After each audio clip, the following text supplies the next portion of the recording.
uh, boys high school or Methodist, something like that.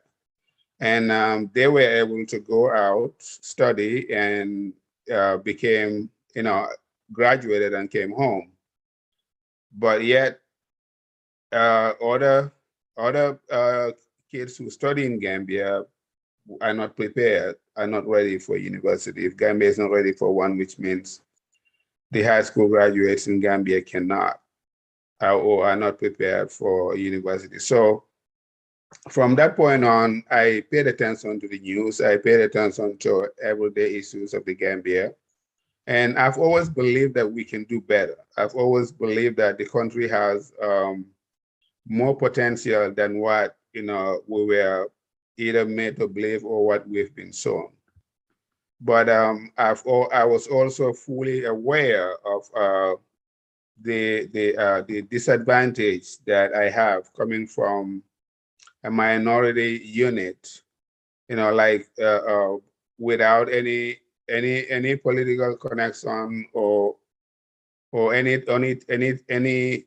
link to any power group, to delve into politics and be able to make strides. So I took the road that's safer, which is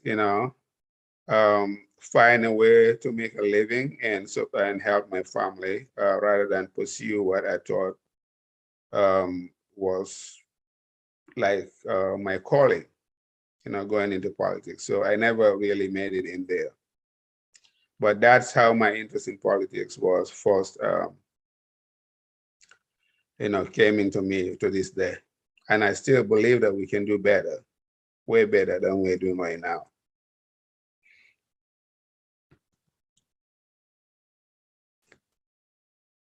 I think you're muted.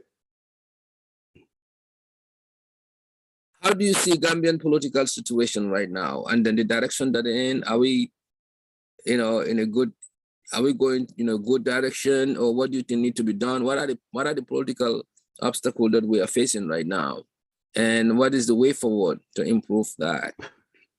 I mean, political obstacles. If when you talk about political, I would say we are at a good place. At a good place in the sense that we have somewhat of a democracy, where we can have elections, free and fair elections, and then people can compete.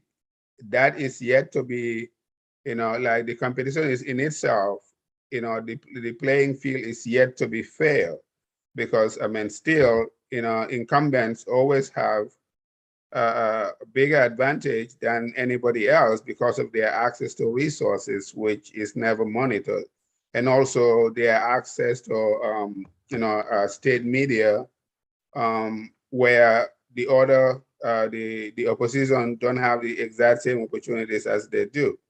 But besides that, the one thing we should all be excited about is that at least we have had one point or one time of a peaceful transfer of power.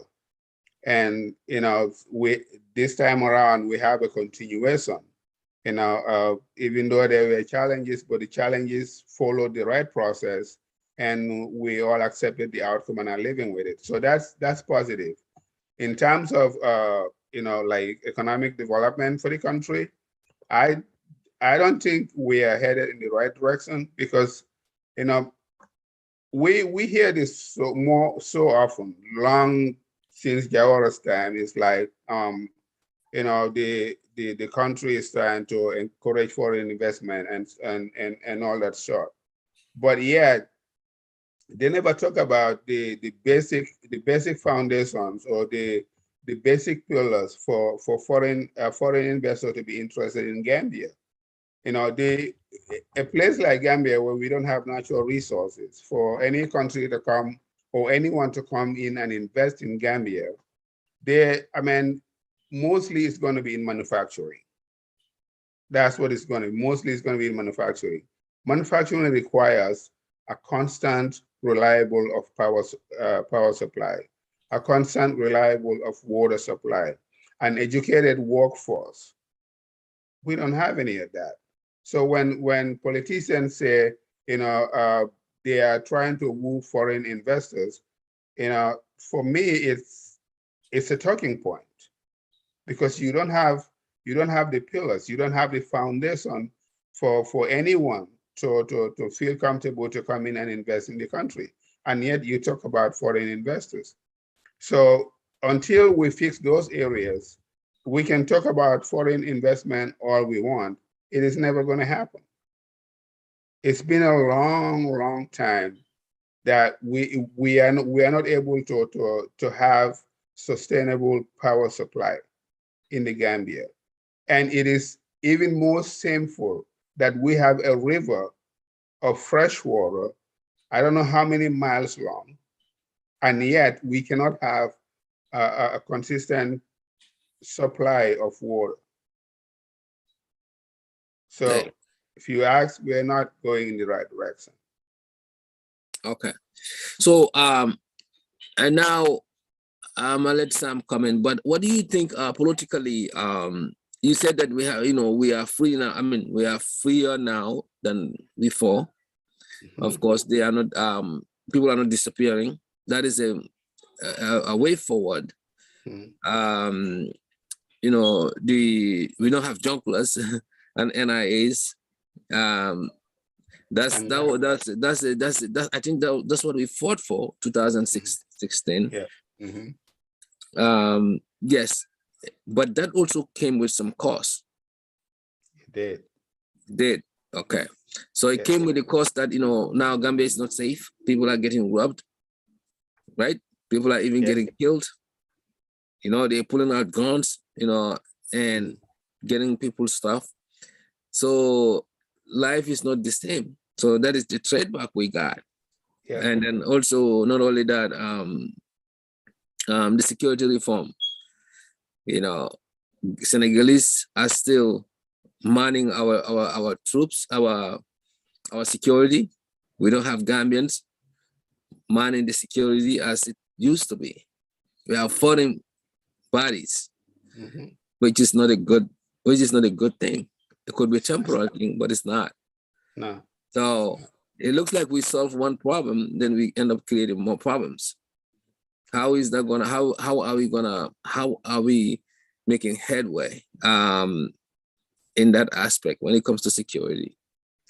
Well, I think the first thing is we solve the problem of a dictator issue. We move a dictator out, so we got a better democracy, and sort of we have our freedoms. But what is happening like right now, the deterioration of the security situation, that was from a lack of foresight from the leadership. Because in any country, wherever you go, it doesn't matter whether it's a third world country, an advanced country, or whatever country, with progress comes crime. Every level of progress comes with crime. So there should be an anticipation of training and empowering the security forces with any changes, with any progress in government to match the crime that would arise from that path. Because anytime with the freedom is what allowed these criminals to embark on their enterprises. So with knowing that we have moved from the previous regime to this regime where people are going to be more free, then there should have been an anticipation to empower the security forces, equip them more and train them so they can counter the wave of crime. And then also, if sometimes what happens is when something is brewing up, like there's a conflict brewing up between either villages or between groups, and yet the government or the security forces do not proact and diffuse that conflict. They wait until actually there is an actual clash between the parties, and then come into diffuse the tension. So what that tells people, what that tells criminals is the security, preventing crime is not a priority to the security forces. that gives them that how can I put it, sort of the bravery or the confidence that when they embark on their enterprises, the chances of the security forces coming after them is very limited. And then also you have a government that is not actually enforcing the law at all. So pretty much it's like anything that happens, you want to kind of solve it diplomatically, or you want to like refrain from taking a hard stance because you think it might hurt you politically. Now, if you do that in public places, you cannot be hard in the streets. That would be hypocritical. And in fact, it's the behavior, the attitude that you display in the public arena where crimes are being committed. We're talking about corruption, theft, and all that kind of sort. All those are crimes as well. If your attitude towards those crimes is just sort of silence and silence and silence, it's the same attitude you're gonna take towards the street crimes where people are being attacked in their homes, people are threatened in their own homes, or people are robbed while they stand and watch. It's going to be the same attitude. If you have any problem and you call the police, they tell you that they don't have fuel to come to you. Mm-hmm. That it's you don't even want to talk about that because it's beyond embarrassing. That you call the security forces for help and they tell you they don't have fuel. But everywhere you go in the city, you see police cars running around with just one person in them, probably not even in uniform. So the security issue, for me, is a lack of foresight. The government did not foresee that with the freedoms created with a new government, there's going to be a new wave of crime. They should have foreseen that. And then they did not foresee it, or they did not react to it. No, they did not foresee it. They did not react to it. Either they don't know what to do, or they just simply don't care. But I think that if you look at where the police used to be in Banjo, and now they have moved to a different office, which probably is costing them 10 times more than what they were before. But the Gambia police force do not have any means of communication. So even if they are chasing criminals, how do they really know? How do they coordinate their actions to be actually effective in bringing these criminals to justice? If one unit is gone south, the other one is not, they can't even talk to each other. Right. If they have to call each other on cell phones. That is not for police. Yeah. Can you imagine, since we've been a country to this day, our police force have never had equipment that they communicate with. Yeah. And they're supposed to solve crime every day. Yeah. That has to change. Thank you. That has to change. Yeah. Sam. Yep.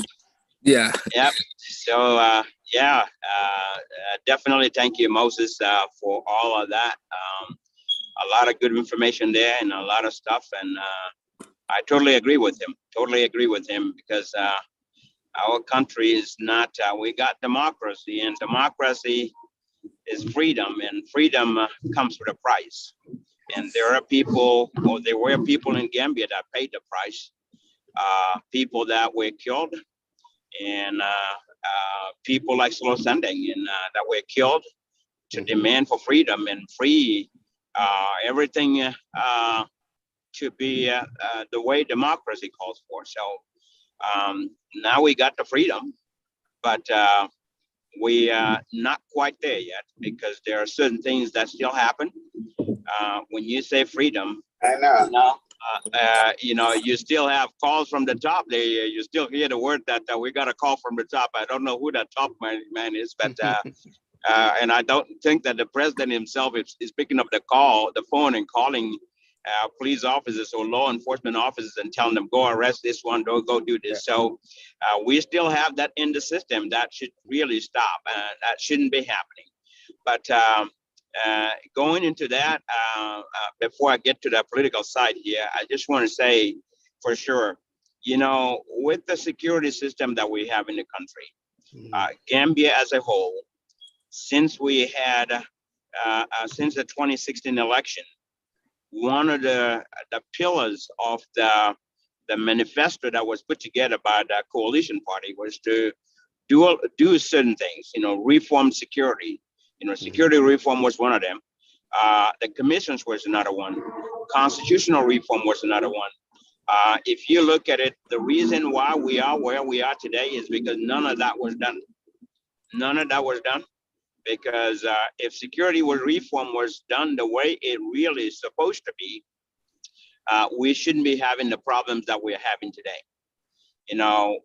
There would have been a very good plan. Like I always say when I talk is, if you fail to plan, you plan to fail. So as that, it's just that simple.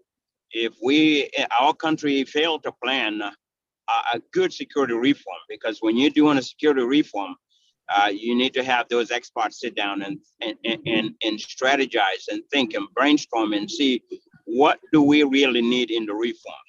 We really need to make sure that our police are well trained, well equipped with the tools and technology they need for them to be able to do their job, including armed police officers, including vehicles, transportation, communication system, where they can really function as police officers. Unfortunately, none of that happened. They don't have the proper tools. They don't have the communication tools, whether walkie-talkie communication system or vehicles for transportation. They don't have the transportation. They need to be able to report to a crime scene within minutes, rather than waiting for victims to get a taxi for them to come to the crime unit. That's very sad. Like Moses said, it's embarrassing, in fact, in the way our police officers operate in some areas. Or they have vehicles, but they don't have any fuel. I mean, I keep hearing this in different places. Police don't have fuel. Either they don't have a vehicle. The ones that have vehicles don't have fuel. It's very embarrassing when you have government vehicles running around in the country and with plenty of fuel. I think as part of the reform, we missed a lot of opportunities there, and that reform still need to happen. I don't know who's going to do it and when it's going to happen, but we really need to reform our security sector for us, for Gambians to be able to have their peace and be able to live in their communities without fearing the bad guys coming to rob them and to do us a lot of things in there. So that's one area. So security reform is the answer to this, but it really needs to be a good reform. Not when you say security reform, what we do in Gambia is we move Sam from this station and put him in the other one, but Sam is a problem and you're taking a problem from one place to another place. That's not a reform, So that's not a reform. If Sam is bad, you need to get rid of Sam, get the right people in there. So a reform is a reform. It really needs to put the right people in the right places. Those who need to retire, they need to retire. They get them out of there, get the fresh people in there that are properly trained to do their job. So there's a lot to talk about security reform, but I'm going to jump into the other side and let Mr. Sawane come in as well.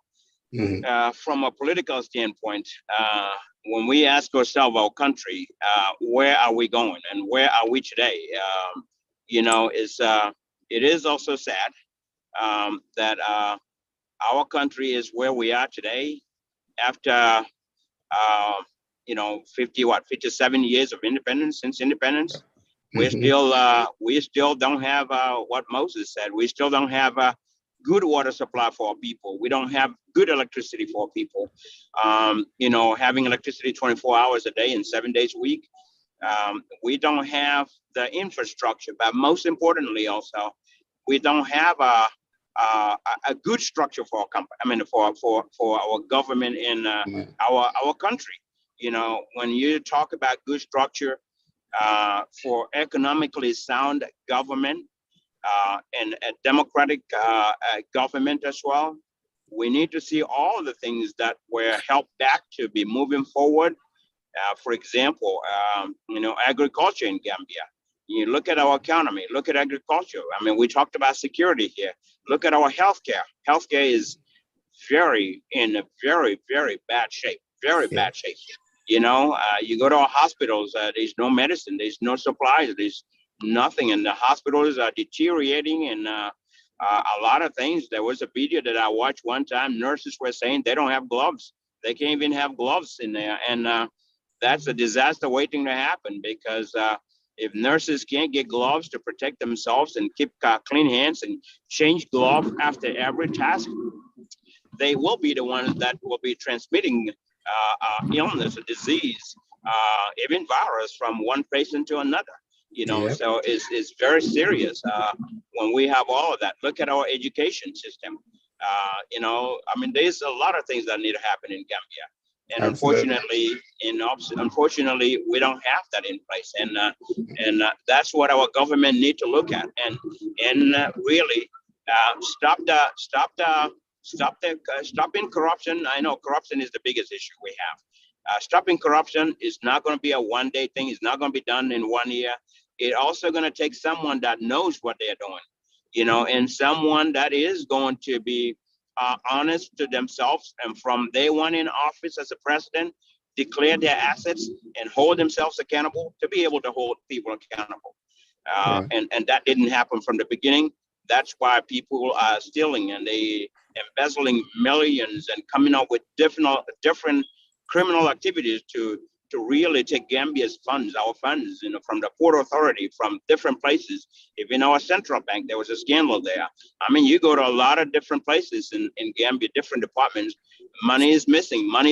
But what is more serious is you don't hear any, I don't know if you guys did, but I've not heard at any given time when someone was arrested and taken to prison, or someone was arrested, prosecuted within a short period of time, and taken to prison for what they did. I have not seen that. And if you don't set that kind of example, you're not going to get the results that you need.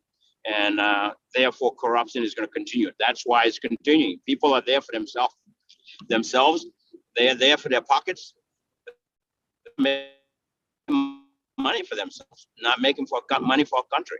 By now, if you think about it from independence, Gambia should be self-sustainable. We should have been in a position where we can feed ourselves. We can do a lot of things and without taking loans from other countries. But instead, loans are coming, grants are coming, and when they come, government officials are like vultures looking for a dead animal. They all want to chop something out of these funds and for personal use and leave our people dry. That's what's happening, and it is going to continue unless somebody step up and say, time out, let's do this. This is what's going to happen, and do something about it. So, but anyway, I'm going to stop here. We have a long way to go in really in building our country. So I totally agree with Moses. So, Mr. Sawane, you can come in. Thank you, Sam. Thank you. Sure. Thank you for that wonderful addition there. Moses, we have Mfamara on the line also. Mfamara, can you just announce yourself? Mfamara.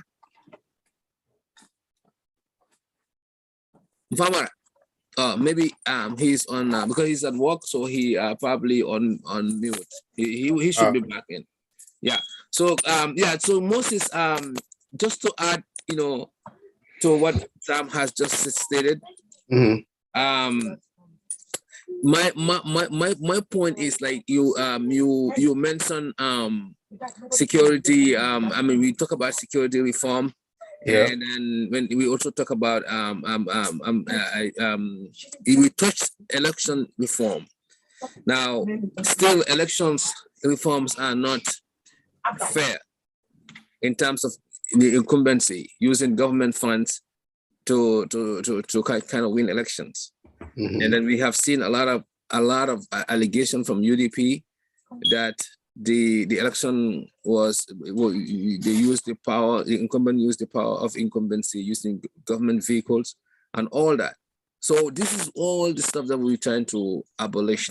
We're trying to at least minimize by bringing change to Gambia. But it's still like Barrow even used it another to the high heights, to the point that he had a victory that was unprecedented. Imagine our lower body that has never been won by any politician in the history of the game. So we're trying to fix problems, but we are actually creating more problems for these things to exist. So what do you think? What do you think about this election outcome? And why would we still be seeing this? Well, you have to understand one thing.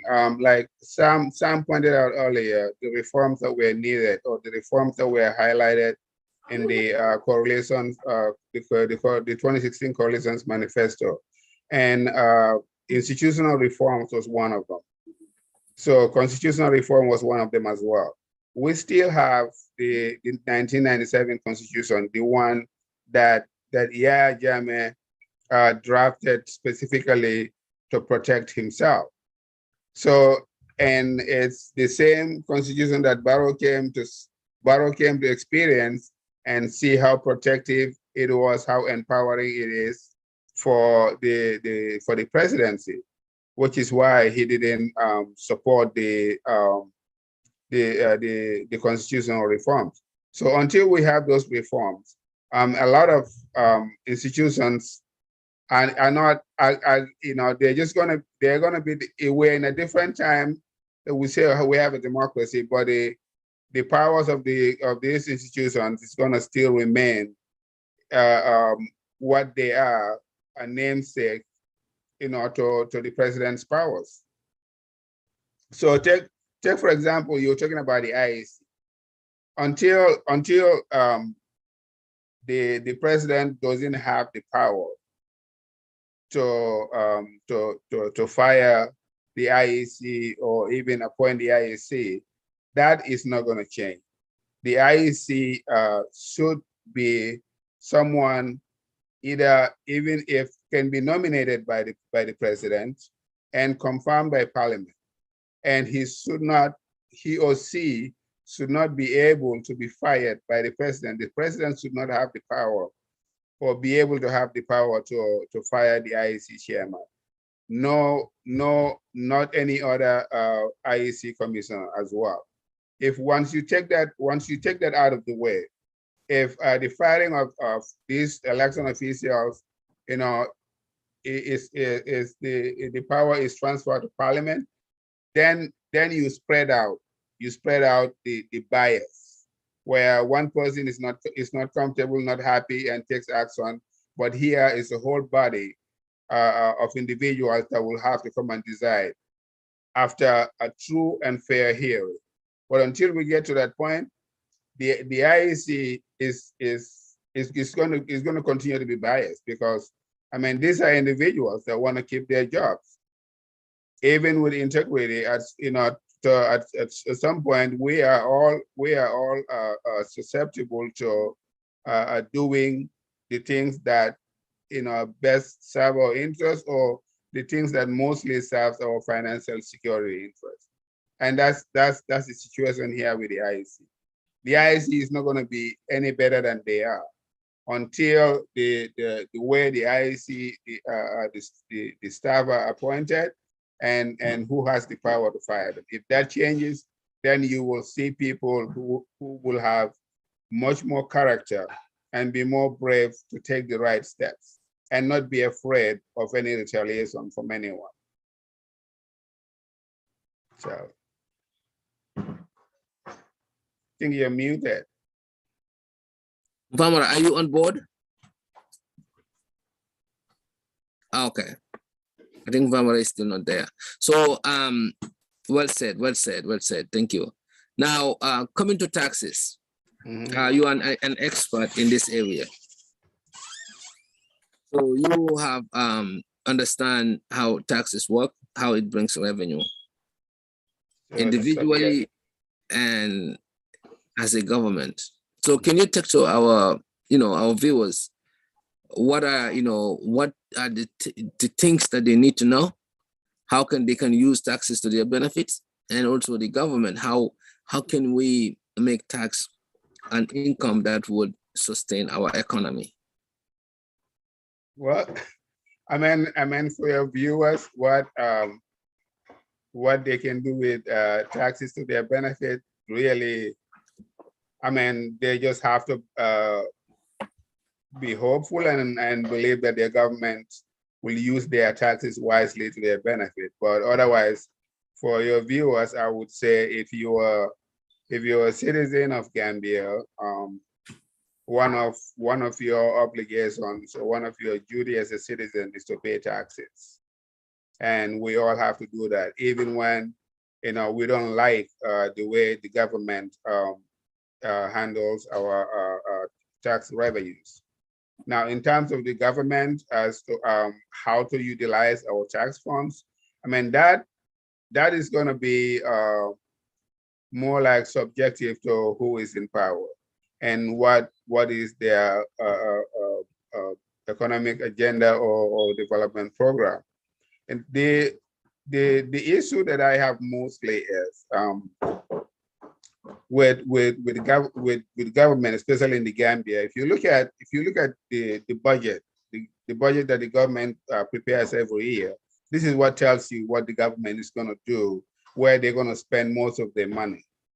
So if you look at a place like a state house, to me, I don't see it as a huge office. It is the president's office, but you don't have 500 employees in there. Why is the state house budget bigger than the agriculture budget? And agriculture has been the backbone of our economy for a long time and continues to be the only avenue, if we follow it, that will continue to support or be the backbone of our economy. And yet, the budget for the Department of Agriculture is half of the state house budget. That shows that the government, has misplaced priorities. So I mean, the same thing goes for other departments like fisheries and water resources. This is another area where our economy relies on very heavily. So we're not actually protecting our waters. We're not patrolling our waters to keep out poachers. I mean, people can come from everywhere and fish in our waters and leave at any time they want, because we don't have any safeguards out there. We don't have anyone out there protecting our waters. So the fisheries budget should be sufficient enough. If they don't have their own patrols, they can use the Coast Guard, or what do we call it? Do they call them the Marines? I don't even know. In Gambia, I know we have a Navy or something like that. They should be able to have boats that patrols the water. And then, the other thing is, what for government to better utilize tax revenues for its people, the programs that they embark on has to bring something back to the nation, or it has to bring something back to the people. Like I started with agriculture.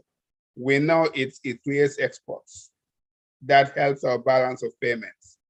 You go to fisheries the same way, it creates exports that helps our balance of payments as well. If we protect our waters, most people who cannot find employment can find work in those areas. The same way with agriculture. But when we are spending money mostly on salaries, travel, and other sort of lavish programs, then the country won't be like where it is right now. And where we are, I don't know all the numbers. I've not seen all the numbers, but having the knowledge of how much revenues the country collects every year and how much money the country spends every year, we are going deeper and deeper into debt. And my fear is someday we're gonna wake up and a loaf of bread is gonna be $100. Why? Because yes, the reason for that is it would be inflation. The government borrows a lot. They're not paying fast enough, as they are not paying as fast as they are borrowing. So which means it's going to get to some point when your revenues cannot cover your budget and you can no longer pay your loans, you are not going to be able to get any more loans. And once that happens, that is where the problem is going to come, because now the government is not even going to have the funds to pay its own workers. And my fear is, because you never know what somebody is going to say or what someone is going to do. Somebody might say, let's print more money. And printing more money leads to inflation. And that inflation, my fear is Gambia is not going to get a warning. People are going to wake up one morning and prices skyrocket. I'm not sure what's going to happen after that.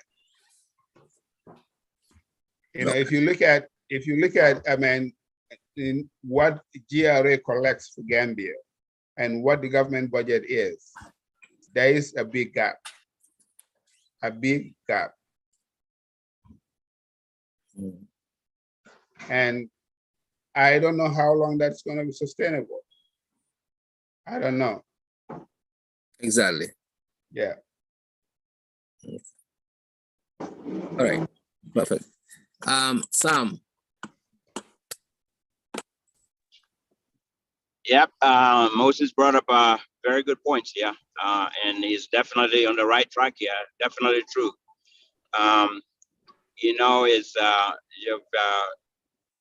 When a president takes a country, the president can always use his own experience that he had before coming to office, but most importantly, he needs to surround himself with the right advisors and the correct right ministers with the right mindset that are going to help him develop every department to be able to move the country forward.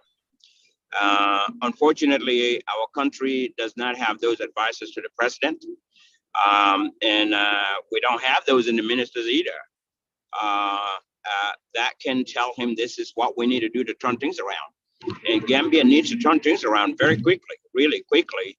If not, we're going to find ourselves just like Moses said, we're going to find ourselves in that situation. And when we find ourselves in that situation, that's when people are going to wake up and say, whoa, what happened? And now people can't afford to leave. Now people can't do anything like that. And that's when they're going to turn around and look at the government and say, we're not going to vote for you anymore. They're going to go vote for somebody else. When they vote for somebody else, that person comes in, just like what we saw during Jawara's time. Jawara was taken out of office by a coup. And what did Jammeh and his team do? They turned around and created those commissions and confiscated all their assets and took them away from them, a lot of them.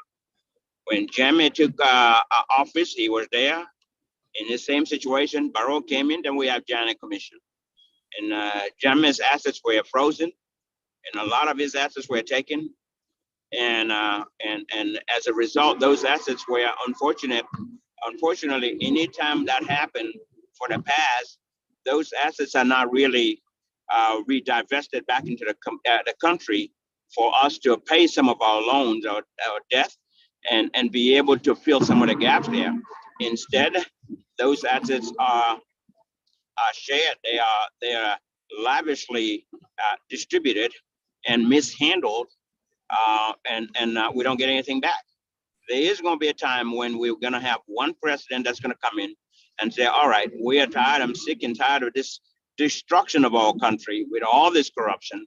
That person is going to seize properties of all of these people that are building mountains and story buildings and all that stuff, and take their properties, sell them, and bring the money back to the country, and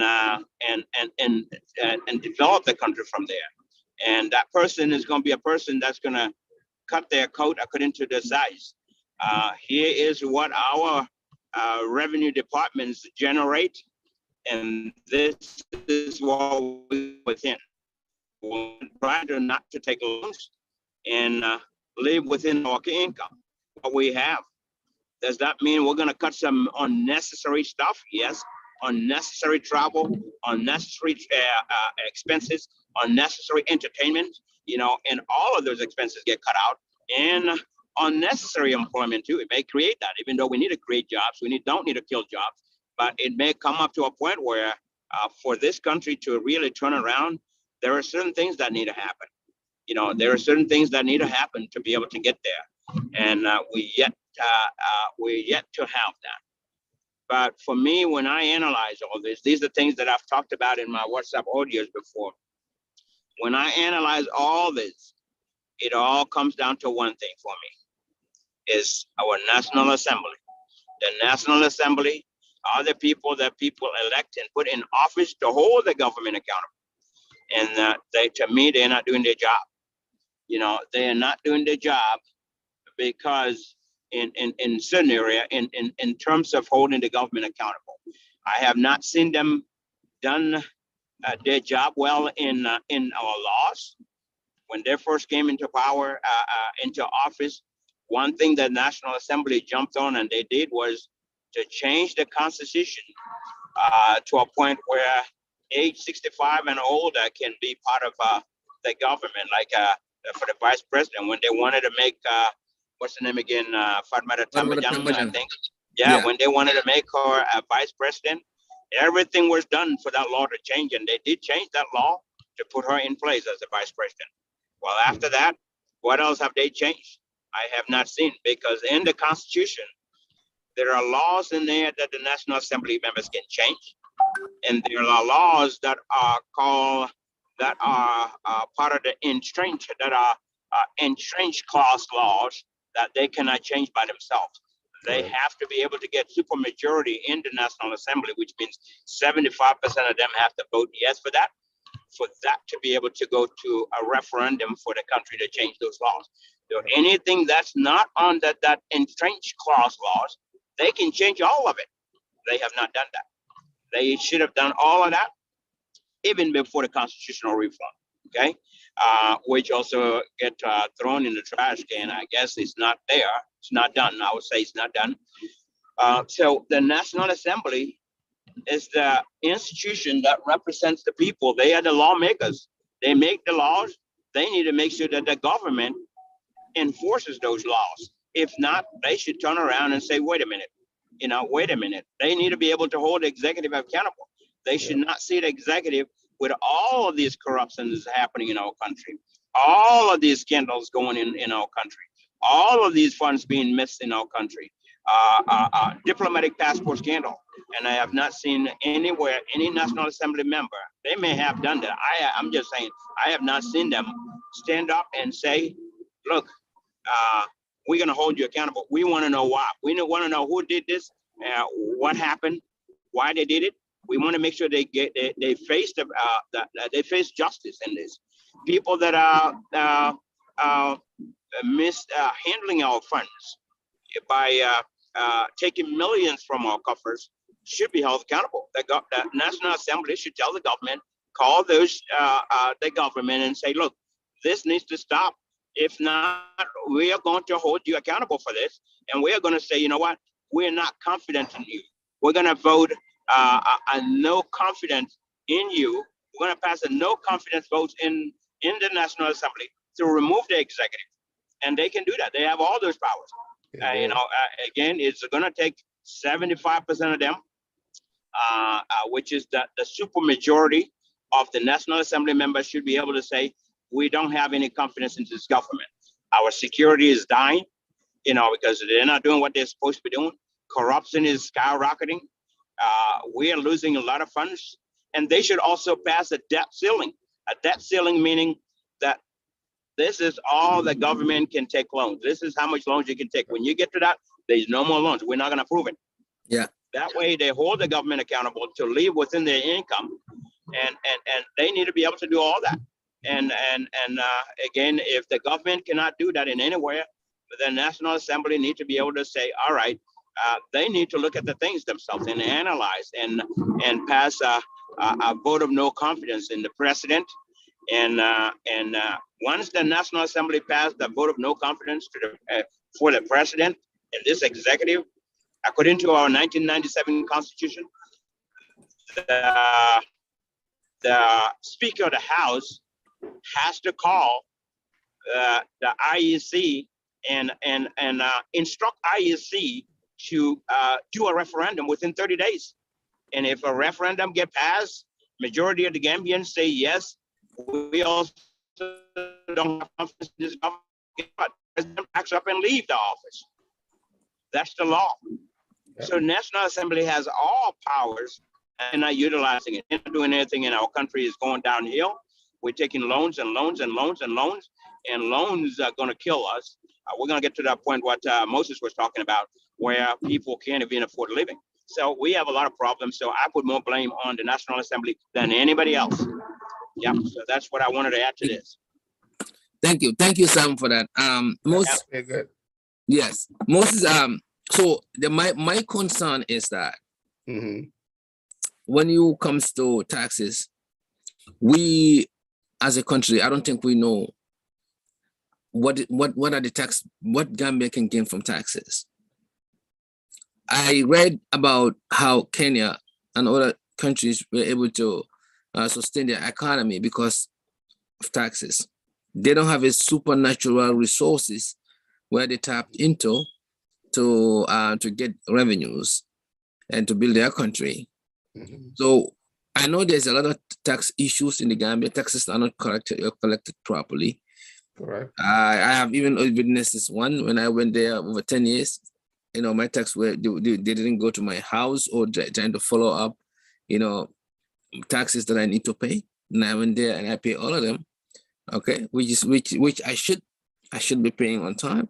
But that is an evidence that taxes are not being collected as they needed to. And also when they are collected, they are not going to the right use. Correct. Yeah, because there's no monetary system. Nobody is keeping track of them. And whether they are road construction, whether they are, things that are built by public, public parks and so forth.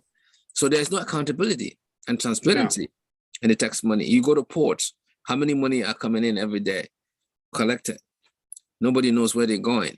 Okay. Yes. So I think we have when America stated that the Gambia is not doesn't have physical financially physical discipline when it comes to finance or financial transparency or government, they're right, because there's no way to track where the funds are going.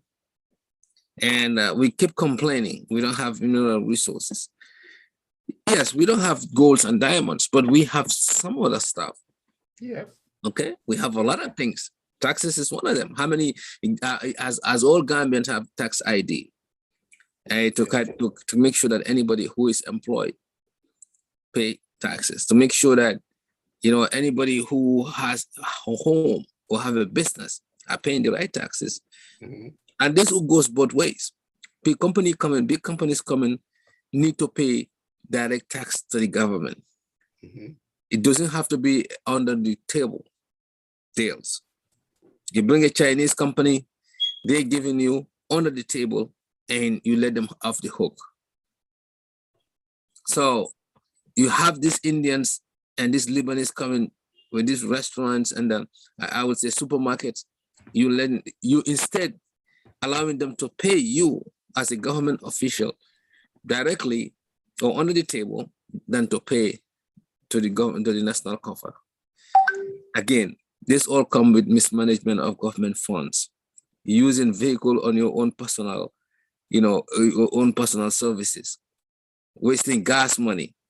The list goes on and goes on. We are not physically responsible as a nation, and taxes alone can rescue us. So I just want to add this to the argument that we are neglecting a big part. If you see in America here, every 3 days you work, one of the days goes towards taxes. I would say 1/3 of your salary. In Europe, almost half. That's why they have very good social service system. If you are a citizen there, you will not pay medical bill if you don't have it. They even have to pay your child over there, all because the taxes collected from hardworking citizens. So why can Gambia emulate that? We keep complaining we don't have anything, we are not this thing, we are not, we are poor. Talking alone would not do it. Whatever we have, let's work with that. The most important thing here is to manage. Manage and hold people accountable. Absolutely. Yeah.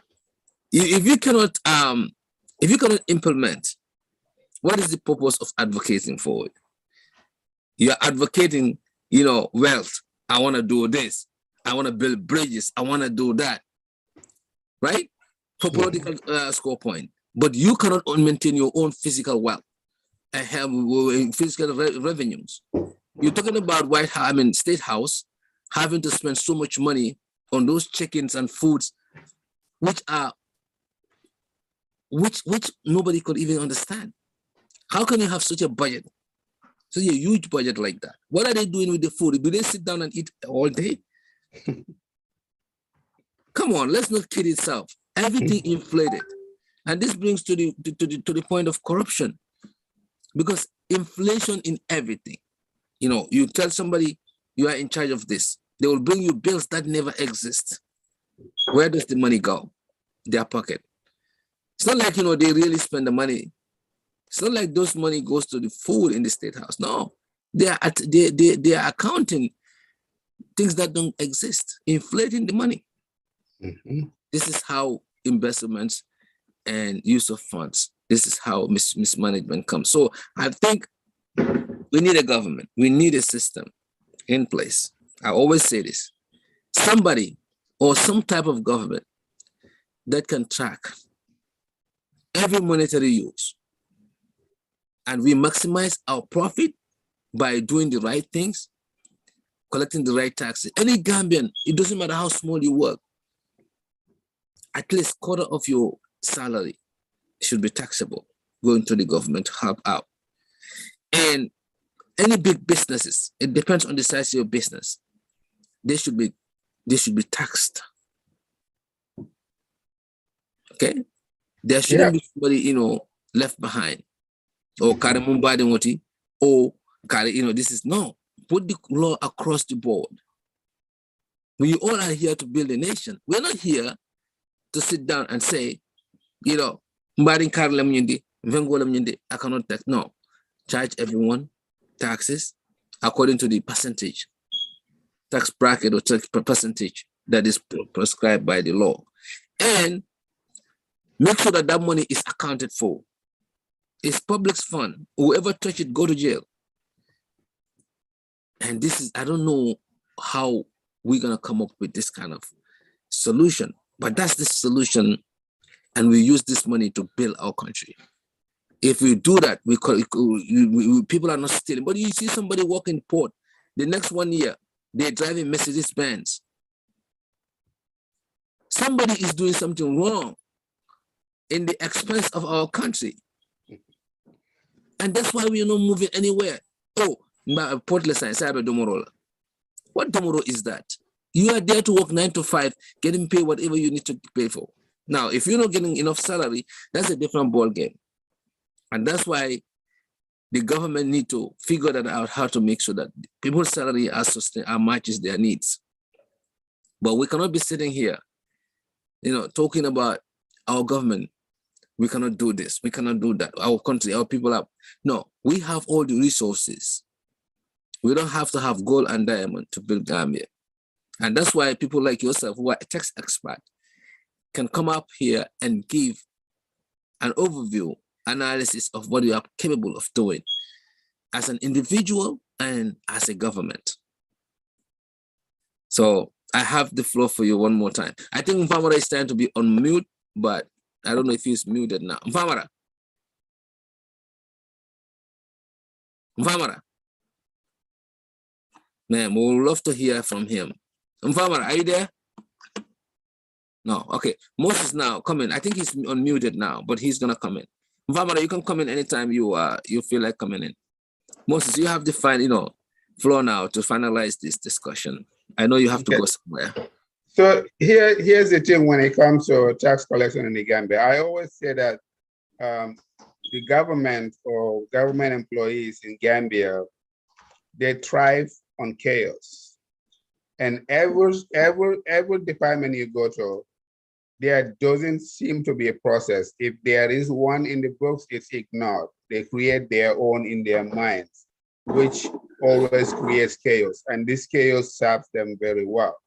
And the chaos is, let's say if I, for example, if I go to land's office and I want to lease my property, what is the process? Where do I go first? What do I need there? Where do I go next? What do I need there?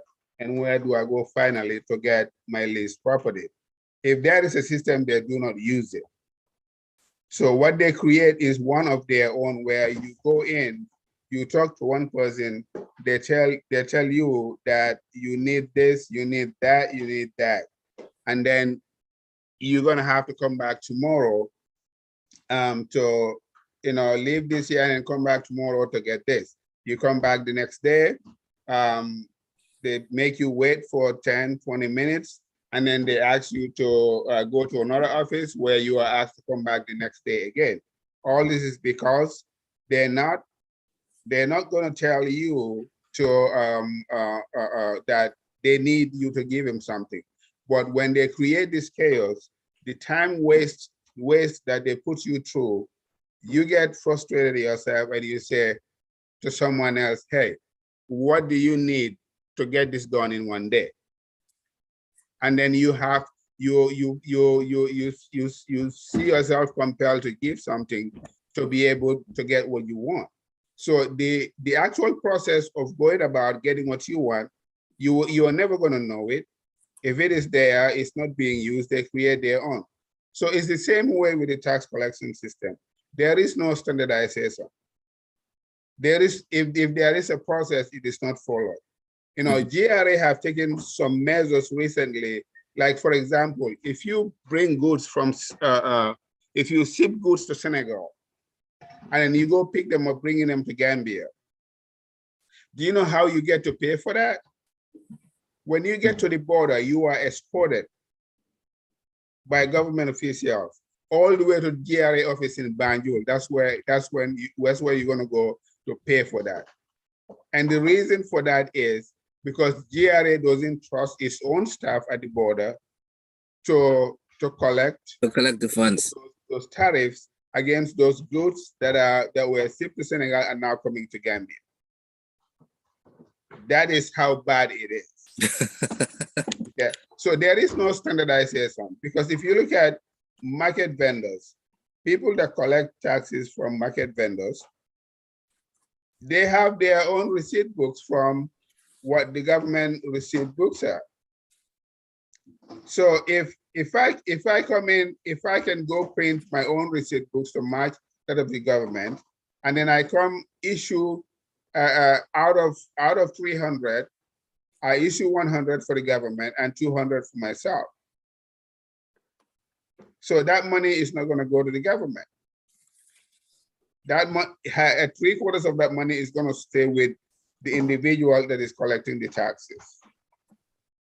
Likewise, if you look at payroll taxes, again, it's not standardized. There's no system in it, because why?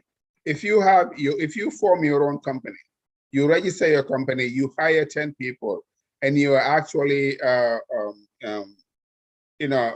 progressing and paying these people wages. The government in the first place doesn't know you have employees. They don't. So how are they going to tax them? They cannot, because there is no system for you to report that you hired a certain number of people, which is why the government cannot even tell how the percentage of the population that is employed, because there is no reporting system. Exactly. So to be able to effectively collect taxes, you have to have certain system in place. One, if a company is set up, the company's registration, the company has to apply for a tax ID, which is similar to an EIN here. At the same time, the company have to apply for a withholding tax certificate, meaning if you're going to hire people, then you need to register that you're going to hire people. And when you hire people, you need to report to this department that I have hired Aliu, Modu, and Lamin with their ITs as well. And this and every time you pay them, you have to report to the government, either quarterly or monthly, however it's going to be set up, that you have paid this to these people, and these are the taxes you collected from them and remitted them to the government agency responsible for collecting those taxes. Okay. We don't have that. Until you do that, you're not going to be able to track all of this. It's the same way with government. Like with companies, you have your company. The government doesn't know, maybe they don't even know what you deal with. Exactly. Let's say if your company is a retail company, say a grocery store, who supplies you with your stuff? Let's say Bangura Wholesale is where you get your grocery supply from. Bangura Wholesale should be reporting to the government that we supply Momodu Grocery this amount, this much, whatever the invoices say. And what that means is that when you report your sales and you report the taxes that you collect from the sales tax to remit to the government, your inventory has to match what your supplier says they've been supplying you. If they've been supplying you over the years, you spent about 25 million with them, and then you report your sales to be 15 million, it doesn't make any sense. It doesn't. Yeah, because which means you're saying that you lost 10 million and you're still standing there, right? So until we have, I think there is not a willingness by the government to put systems in place that are going to create a checks and balances. The chaos is what they survive on. And that is what they prefer to have, rather than have a system that spells out the processes, and that's also going to make it easy to track any mismanagement of funds within that process. So for Gambia to, yes, if we do our tax collection effectively, we can sustain ourselves through that. But we have to be willing to draw the process, create the systems that will fairly and effectively collect these taxes. And you talked about the ports and maybe similar agencies. Like if you go to ports today, let's say you have a vehicle that came in, you go to ports to check the vehicle out. You don't know what the standard rates are. You as a consumer or customer trying to take your vehicle out, you don't know. So you go in, and then one customs officer come or post officer come and say, oh, you have the Jeep, yeah. Okay, that Jeep is going to be 40,000. What makes the Jeep 40,000? Oh my goodness! Yeah, they can give you any price. That means. Yeah. So you then you go, no, this is too high. You happen to talk to somebody else. They come look at it. Oh, yeah, Yindong is 30,000. Okay. So that's the chaos that's been created. There is a process. There are tariffs. based on the type of vehicle, how many axles that vehicle is. But the public do not know that, do not have that information, because they don't want you to have that information, so they can use their own made up tariff to charge you. And put the and then Yes, report different, report something different. Correct. And then put the rest in their pocket. Yes, it shouldn't be difficult to go get your vehicle out. You should be able to go in, you have your papers, you go wherever you need to go. Somebody confirms that, yes, you are the owner of this item that is in their custody. You go to the next office, and then the tariff is set in place. Your vehicle is this type, is this size, so your tariff is 25,000. You pay the 25,000, you go down to where the item is, you present the receipt, and then they let you take your vehicle out. But it doesn't work that way. You have to go through several people. You have to talk to this person, you know, they go talk to somebody else, they come back, give me this much, they go give it to somebody else, then they come back before you actually get your vehicle out. Most of the time, you don't get a receipt for what you paid to check your vehicle out. All you know, you got your vehicle out and that's it. But the thing is, there is no check when you're leaving the course. Somebody needs to confirm at the gate you actually paid to take that vehicle out. But that is not happening. Not happening. Yes, exactly. So even if there are processes in the books, the process is not implemented. Ignored. Yes, it's ignored, and they create their own, which creates chaos, which serves their interest. And that's corruption. Correct. Unfortunately, that's where we are. But in terms of tax collection, we have a long way to go. The GRA is trying. You know, what I don't understand is the bonus that is paid out to the GRA and how the GRA is still not able to be fully computerized. That's just what baffles me. That's the key right here. Yeah. You hit it on the nail. The GRA need to be digitalized, computerized, transparent with our funds. Yeah. Yeah. And then as long as that's not happening, we're gonna have to, the National Assembly, we're gonna have to hold them accountable for that, because we don't need, sorry. Yeah, go ahead. Hello? Oh, me? Yeah. Go ahead. No, go ahead. We don't need we definitely don't need, you know, like that kind of system in place. But go ahead. Sam, you I think Famara is on now. Famara? Okay. Can you hear me now? Yeah, we can hear you. Yeah, we can hear you. I had to switch over to my phone because I'm at work right now, so I logged onto the desktop, but for some reason, even after unmuting myself, maybe the microphone is not working, so you guys can hear me. But thank you so much. Wonderful discussion. I want to join you guys to welcome Moses too for joining the panel today. Moses, welcome. Thank you. Thank you, Famara. Your contribution was amazing. I was listening all through with Sam.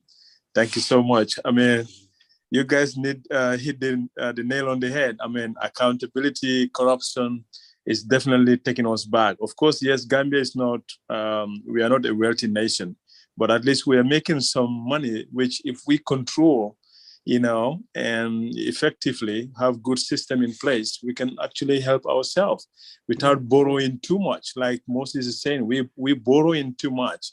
You know, every government that comes borrow and they're borrowing, and we are not paying that much, you know. And then we have seen good examples of recently WAEC is saying the government owes them millions of dollars or dollars, which, you know, in fact, they only managed to pay 20%. They are negotiating to pay 20%.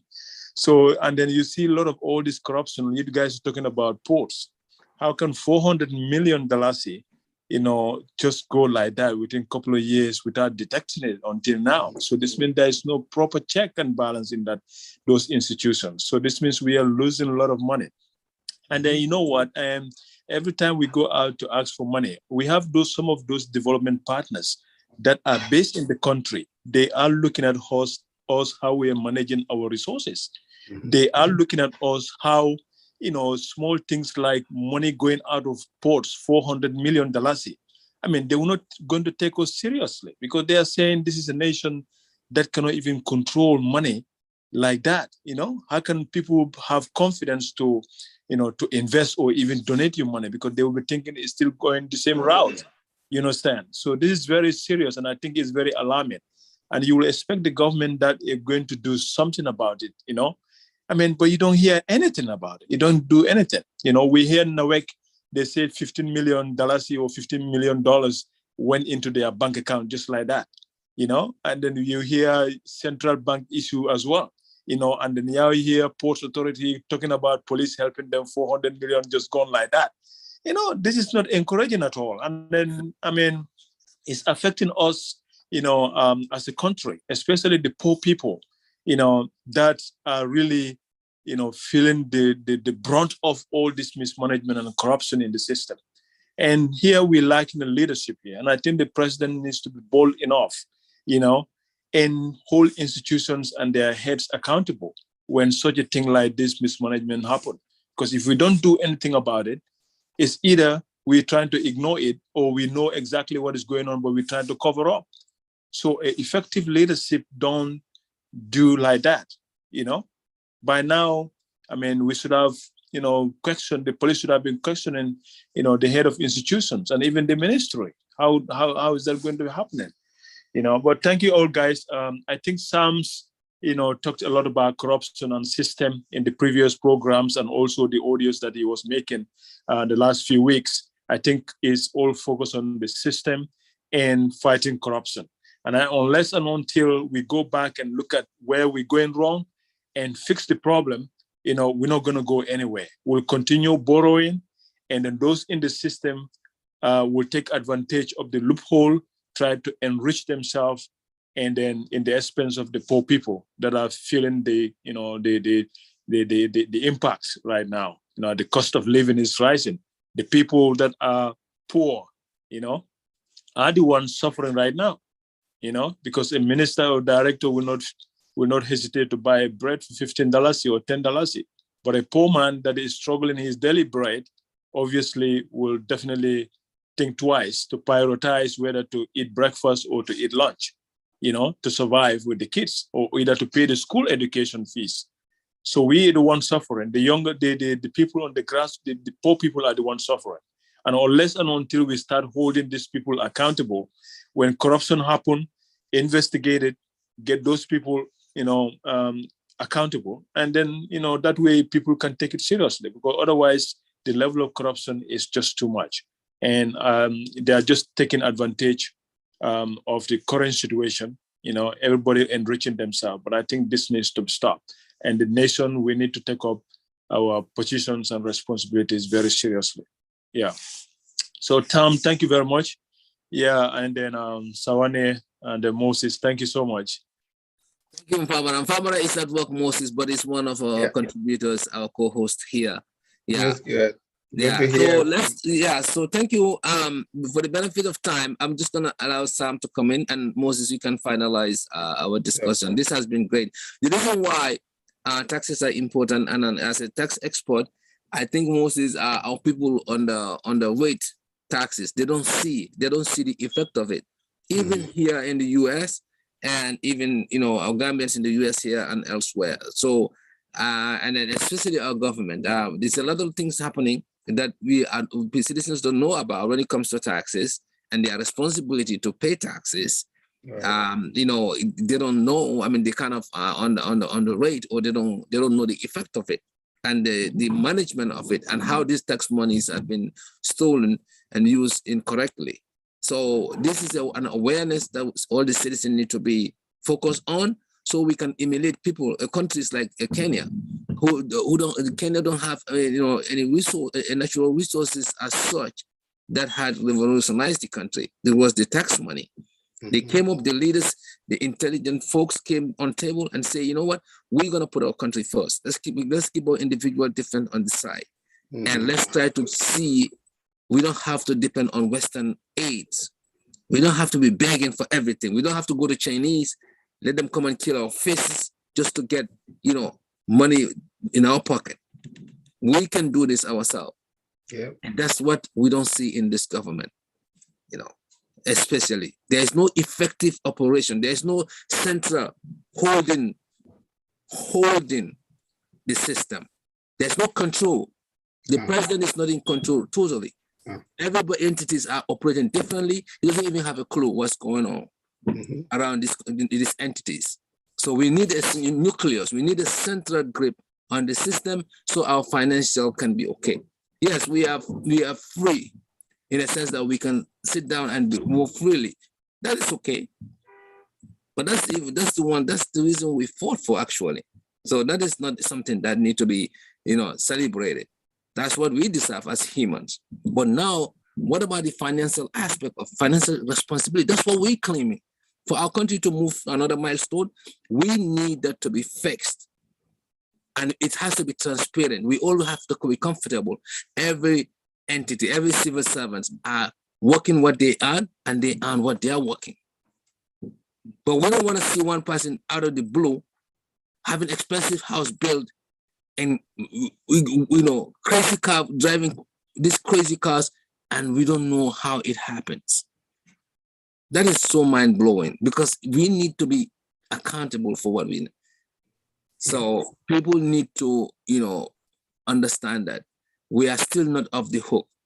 No. To say, oh, the government has given us, we have freedom compared to the German's time. That's not what we're looking for. We need to be a modern country right now. We need to be at a place where people can do businesses, people are empowered, and youth employment is to move to another level. Cost of living, it need to be controlled to the point that people can afford it, even a local man in the village. As long as we don't get that, electricity needs to be sustainable so businesses can conduct their lives and people can enjoy the basic human rights of having light, water, clean water. And we need to have sanitation. Our environment needs to be clean. So it's a lot of things to go about, but all this cannot be done if we don't have a proper tax collected, proper revenue. I don't mind hiking high taxes as long as it's controlled, it can go and create a difference in people's life. Let's do it. Because if you look at UK and other places, half of their salary, people working, goes towards social welfare. But we have to have a system of control. Whoever don't practice it, go to jail. Put them behind the bars. Now we need to punish, financial malpractice. It's not only,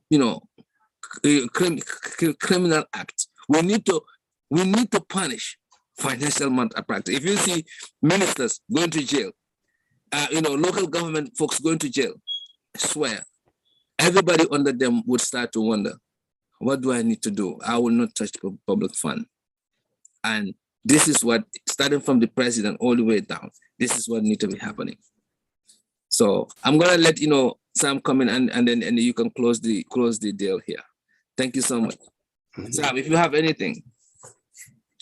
Yeah, Sorry, yes, Sam, when I speak, I speak out of it all comes out, because I'm so much, I try to take it out because it's too much, really.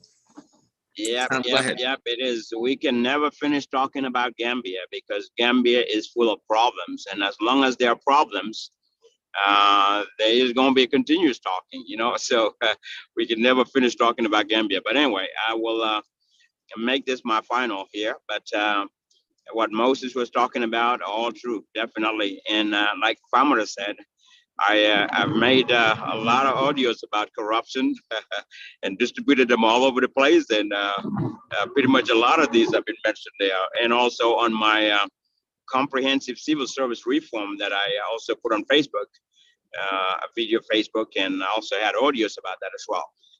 All of these, we need solutions. We need solutions for all of these. And I look for solutions. And, it's really just like Moses was saying, we don't have a system in place. And I mentioned this in some of my audios as well. We need what we call the SOP, Standard Operating Procedure. That's a procedure.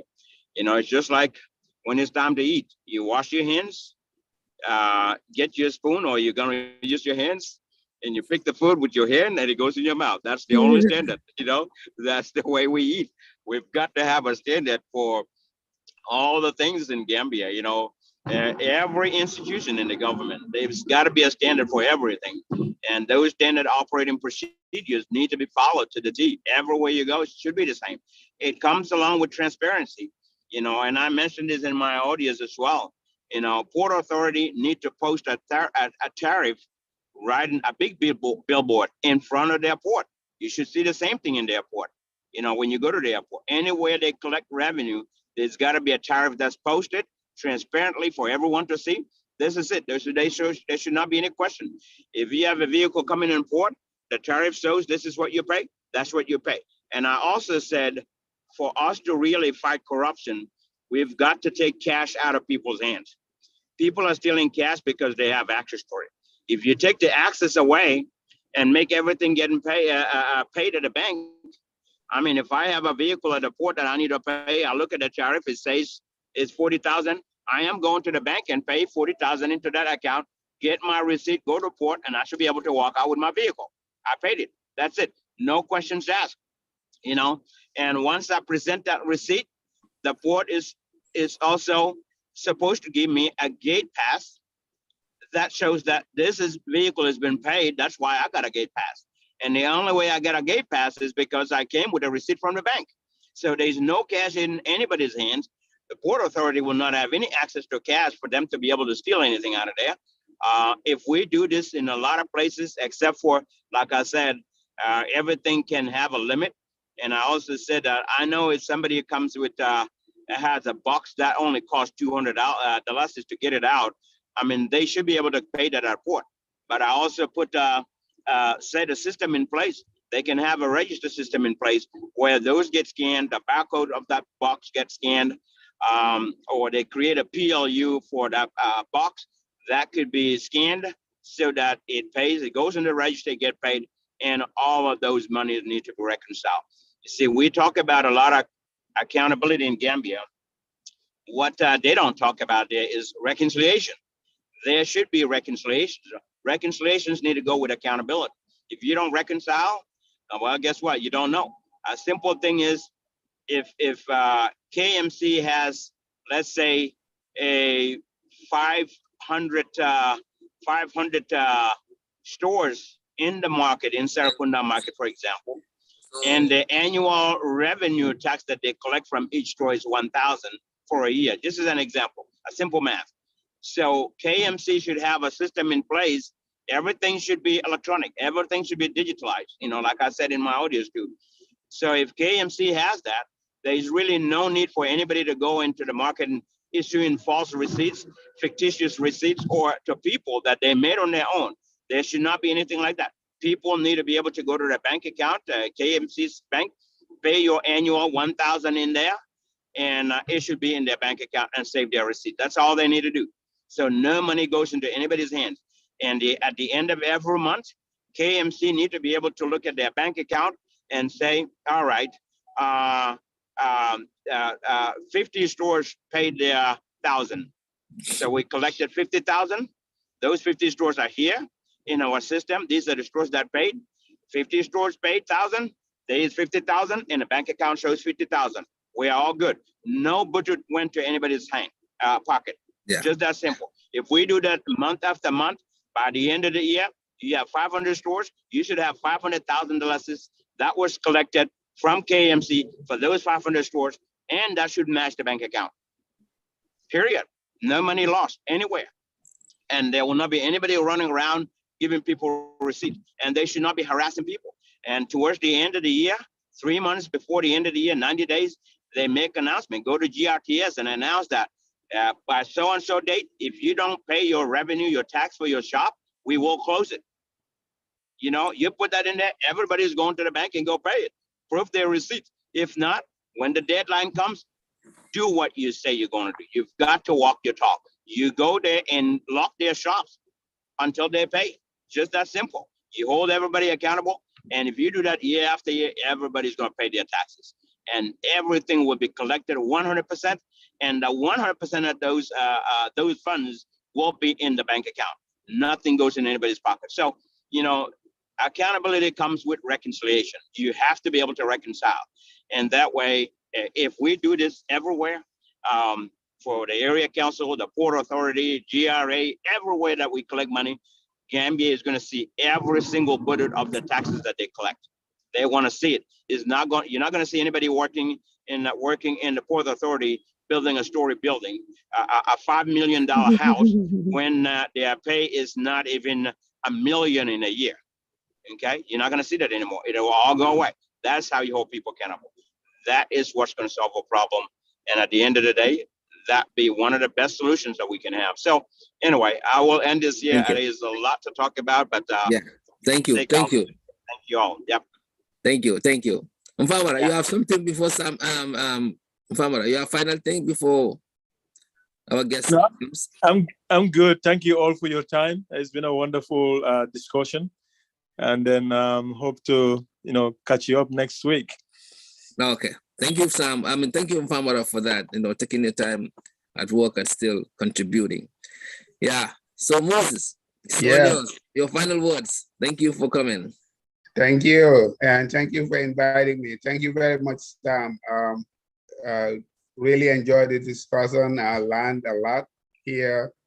And it's a very good platform. I hope you can get to invite more people, and I hope that it reaches out to a whole lot of people, because this is real discussions of real issues about real lives in Gambia.